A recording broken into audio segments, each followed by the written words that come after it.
Everyone, and welcome to the Week 7 review, Week 8 preview.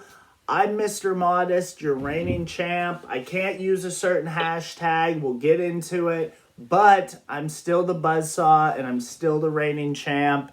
Joel Gibson, how you feeling today? I can imagine it's pretty good. Feel pretty good. I feel like that buzzsaw might be a little busted. I think it's missing the Bam factor. I need a hero, baby. All right, let's get right into it. We've got the champ, Mr. Modest, 6-0, undefeated at Joel Gibson, number 4, 4-2. Mr. Modest goes down. Joel, I'll let you just go into it because I don't really have a lot to say. Oh, guys. Well, if you look, Brandon had been winning for a long time, but he ran into a train. And he lost by double fucking digits. It was a 2-10, 2-10-5, just slaughtering, really. Mm-hmm. Tyrese Halliburton really gave it to him. Pascal Siakam really gave it to him. For no reason. Okay. It's his best fantasy week of the entire season. The best fantasy week of... Go ahead. Austin Reeves went bucket for bucket with Devin Booker on Monday night. Really, just incredible stuff. Zion didn't even have to go hard this week. He had his 2 worst games of the season, and it just didn't matter. Brandon was taking on water. I'm telling you now, you better hold on to that trophy real fucking tight because he's not going to have it much longer.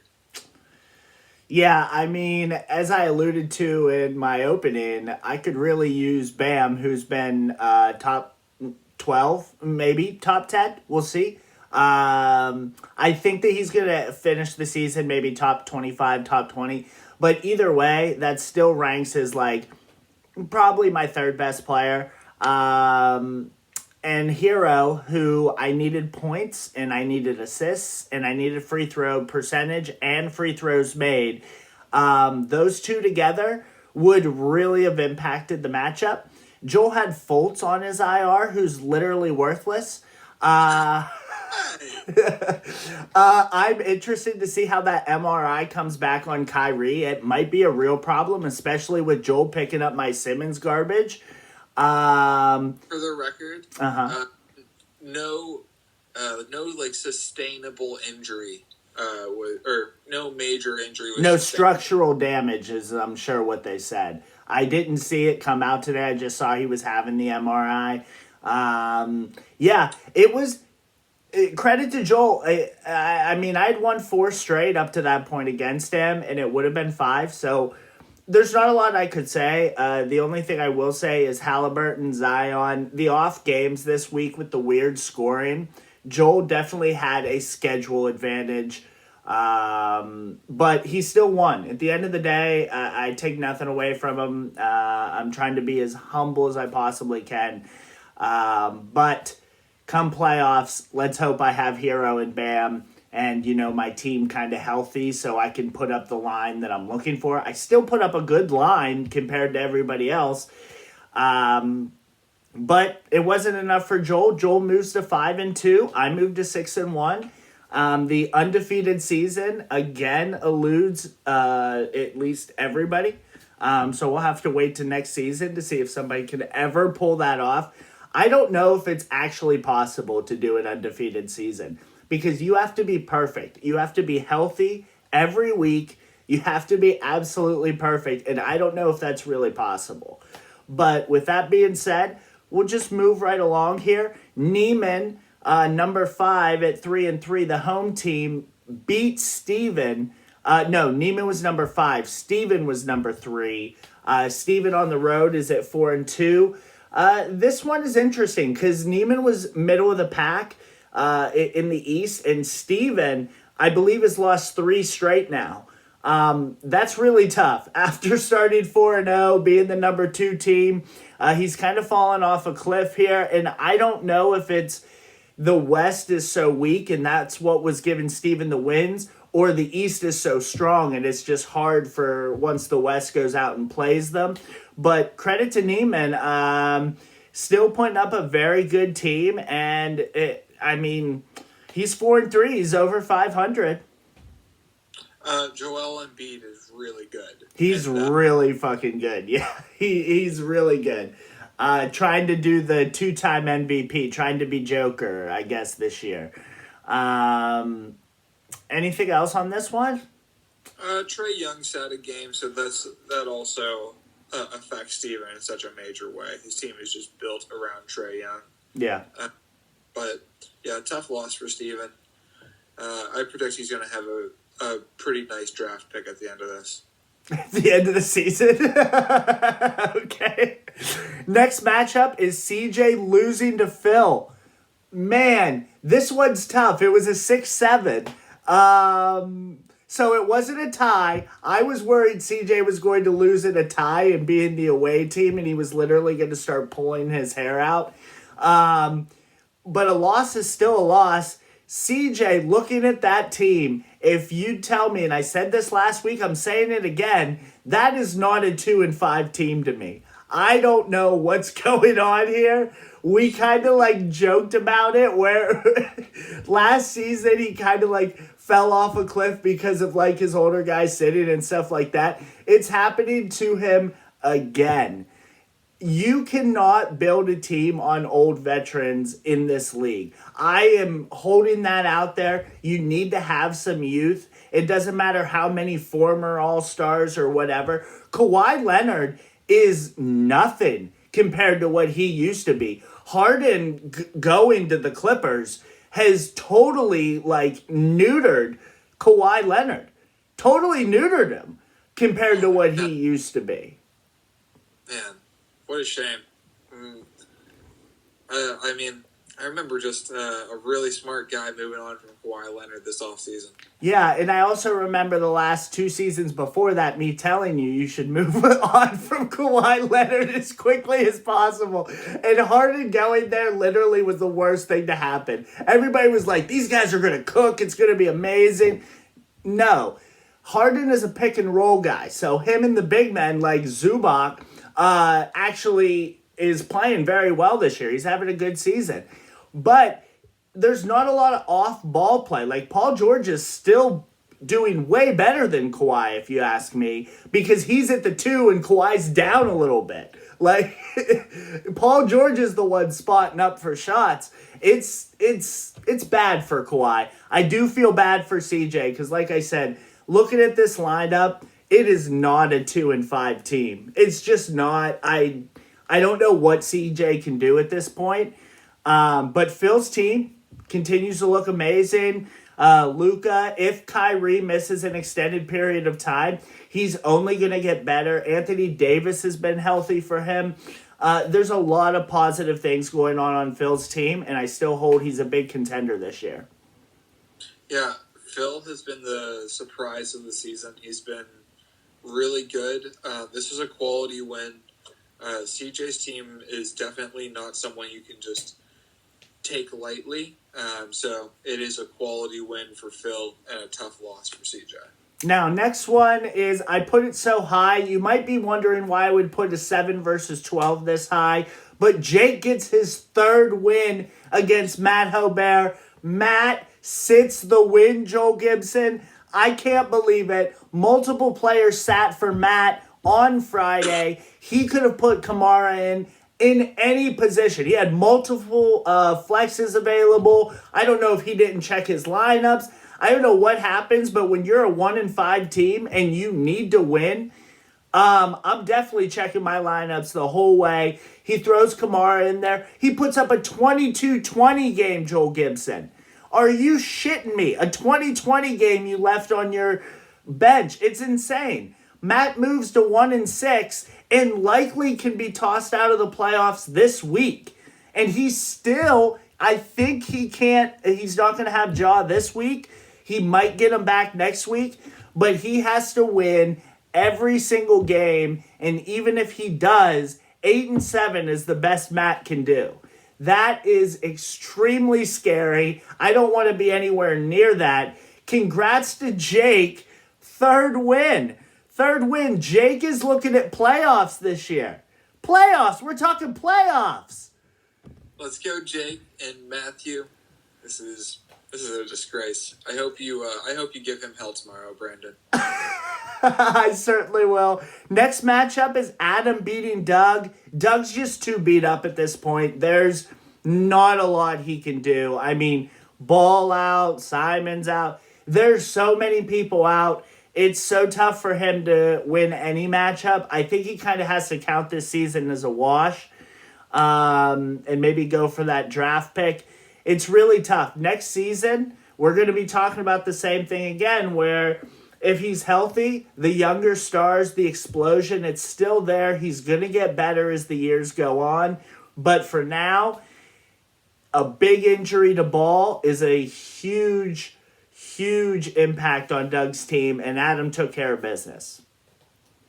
Yeah, it's tough. I mean, Doug still kept it competitive. 7-5 is by no means a blowout, and SGA is obviously just fucking amazing, and we never should have let him go in the second round of our dynasty draft. Mm-hmm. But good win for Adam, and yeah, Doug is just a little too banged up, but he did get Simons back at the end of the week, and he's been looking pretty good. He has. He's been looking very solid. We'll see how it goes. Doug might be able to sneak in if he wants to, but I'm interested to see where he goes. Yeah, that's really it. The next matchup is Kyle at Cody. Kyle beat Cody.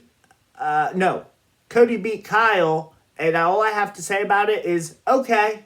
When we were talking about it, I think there was like just that last 10 o'clock game left, and Kyle was actually winning. You and I talked about Kyle actually beating Cody.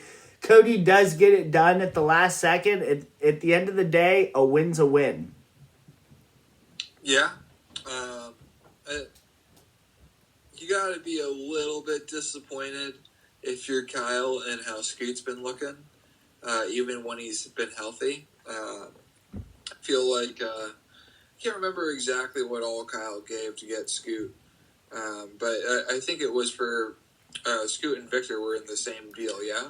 No, I think that he had the 2, and he traded Cody for the 1 to get Wemby. I'm almost certain that's how it worked out. So he was going to get Scoot no matter what. And definitely, and rookie point guards in the NBA, you got to keep saying that. We'll see how he is, towards the end of the season. But his decision making has not been great, at least from what I've seen. I don't watch a ton of Portland games. I can't imagine why anybody would want to watch a ton of Portland games unless you have, I don't know, Scoot, Jeremy Grant, Kyle's just... Exactly. Shaden Sharp, you might watch some games. Yeah, it's tough. I don't know what Kyle does. I don't know if he, tries to... Beal being out, not a lot you can do. Not a lot. And CP3 being out, like, he has the same kind of problem that CJ has, where he's kind of older and the older guys are, sitting a little bit and stuff like that. And his young guys are kind of failing him, except for Wemby. Wemby's been phenomenal. But it's just tough. I don't think Kyle makes the playoffs this year. I think that his team has a lot of work to do. But Cody, if there's anything to say about this, he shouldn't have been this close to Kyle. It's kind of alarming to be that close when we have him ranked so high. But either way, he's still 4-3, and he is a top 6 team easy, and he's very young. So if it doesn't happen this year, he has a lot to look forward to in the future. Well said. Next, we've got the Week 8 preview. Very interesting matchup. Number 1, we'll start with the champs matchup. It is Phil, who I have at number 1. Yes, Mr. Modest has fallen out of number 1 as the power rankings. It took 7 weeks, but I have done it to myself. I do this every year. When I do these power rankings, I take them seriously. I had myself as low as like 9 last year. Phil, I put it number 1. We're both 6-1. I'm the home team for this matchup, but Phil, the only loss that he had was in a fluke loss, and also he beat you. So it's tough for me to put myself at number 1.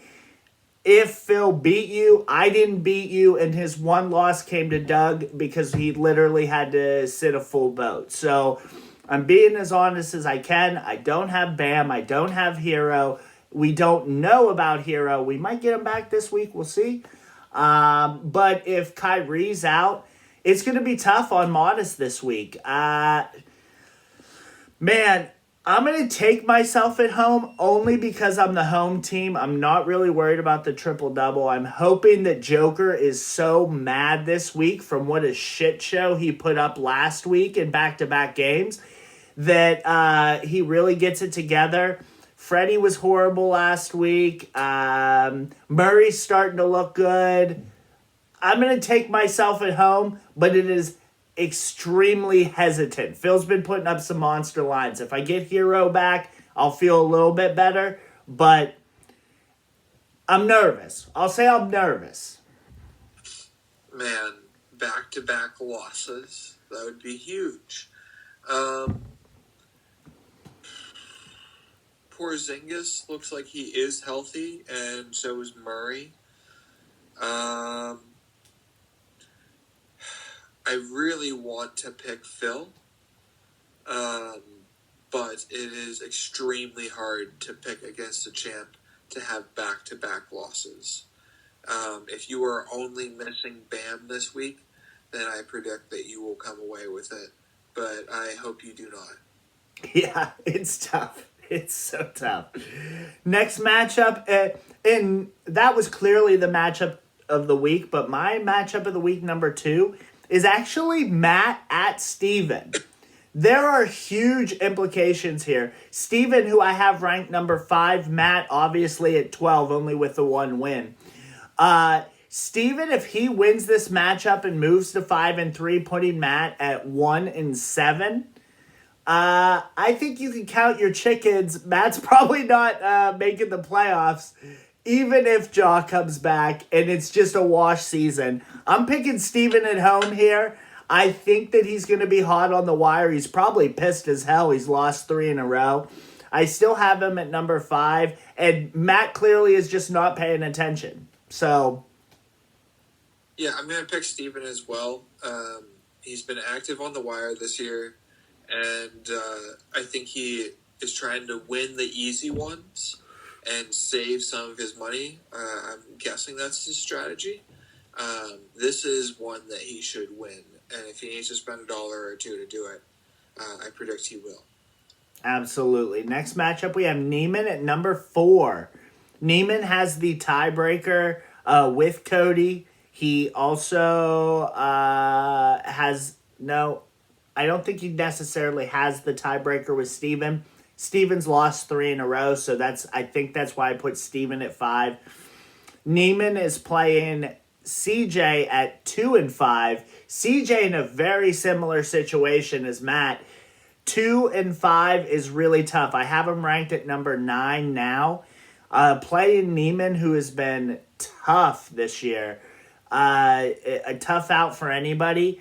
Joel, what do you think about this one? I can't really pick. It's tough. CJ at home makes me want to pick him, but Neiman's been solid and continues to surprise.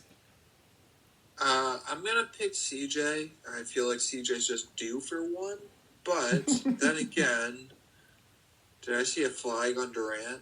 Yeah, Durant's been in and out all year. Like, it's just tough. Like, those Achilles injuries, the knee injuries, like, even if he, like, sneezes weird and he's like, oh, that kind of hurt my knee, they're like, you're sitting a game, bro. We're not messing with that.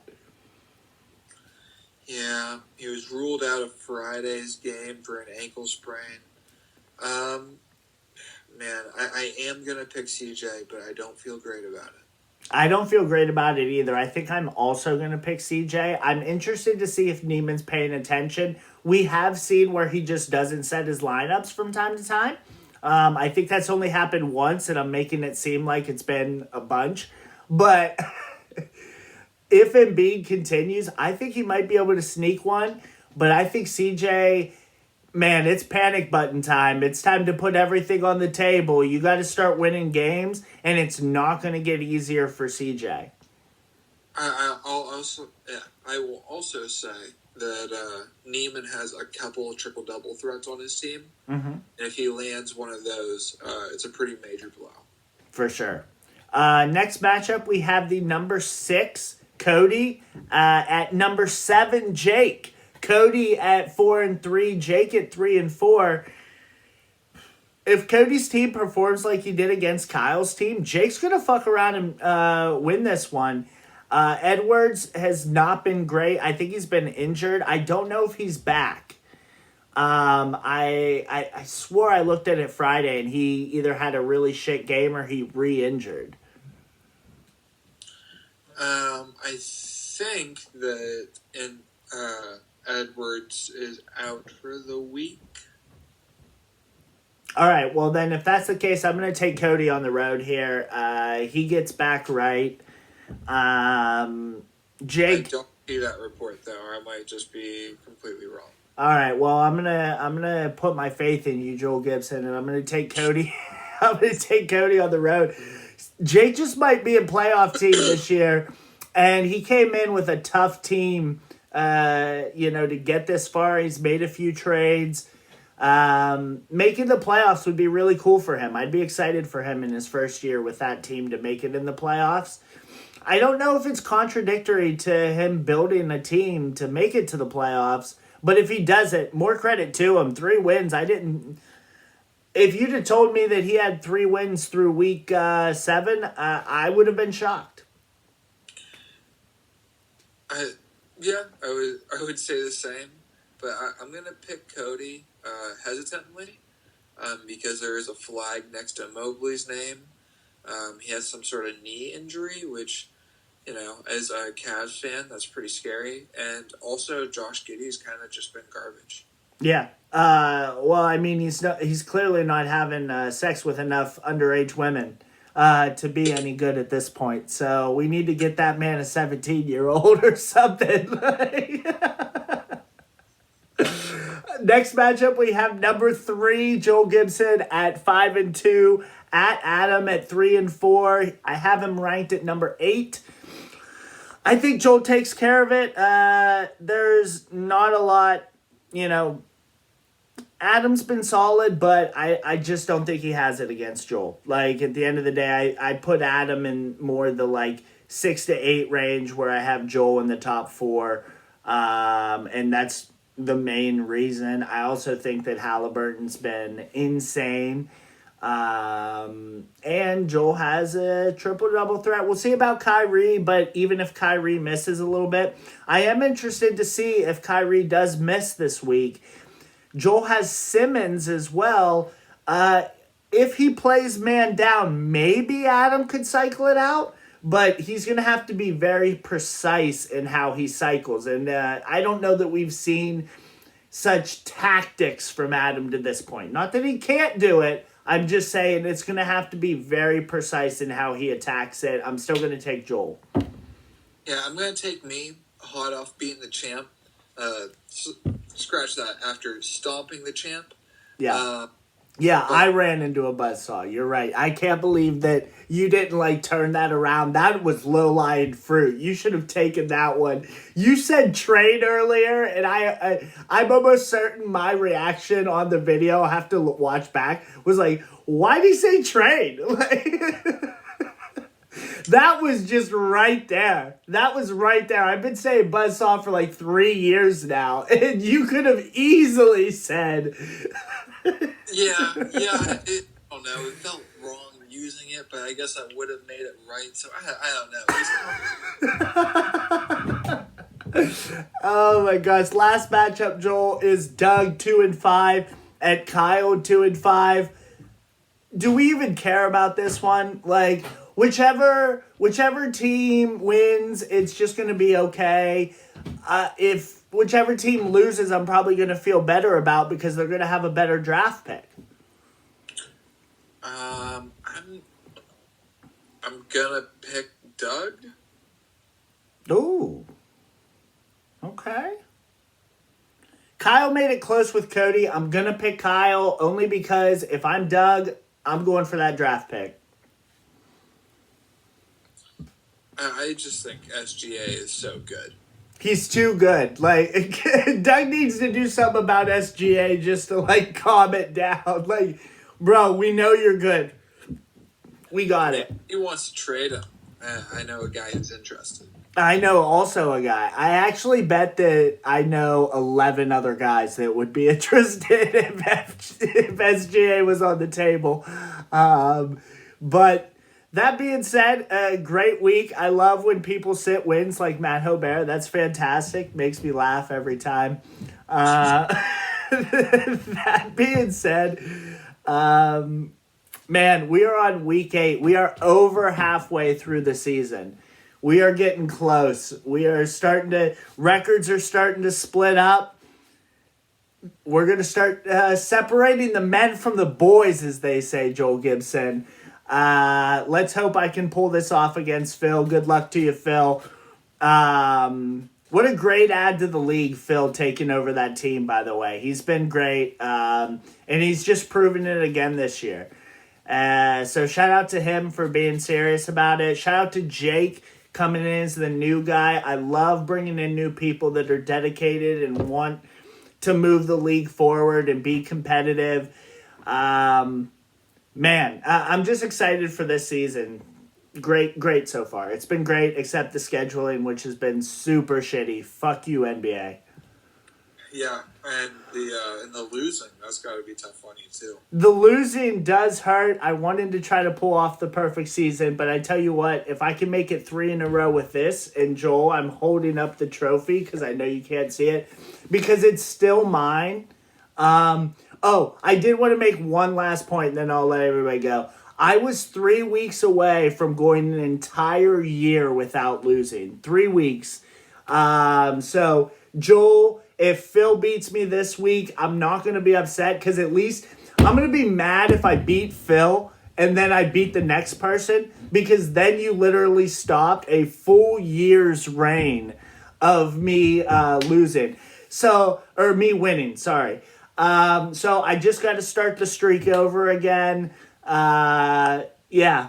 Thanks for watching, everybody. Joel, good job this week. Good luck. Thanks, guys. All right, bye.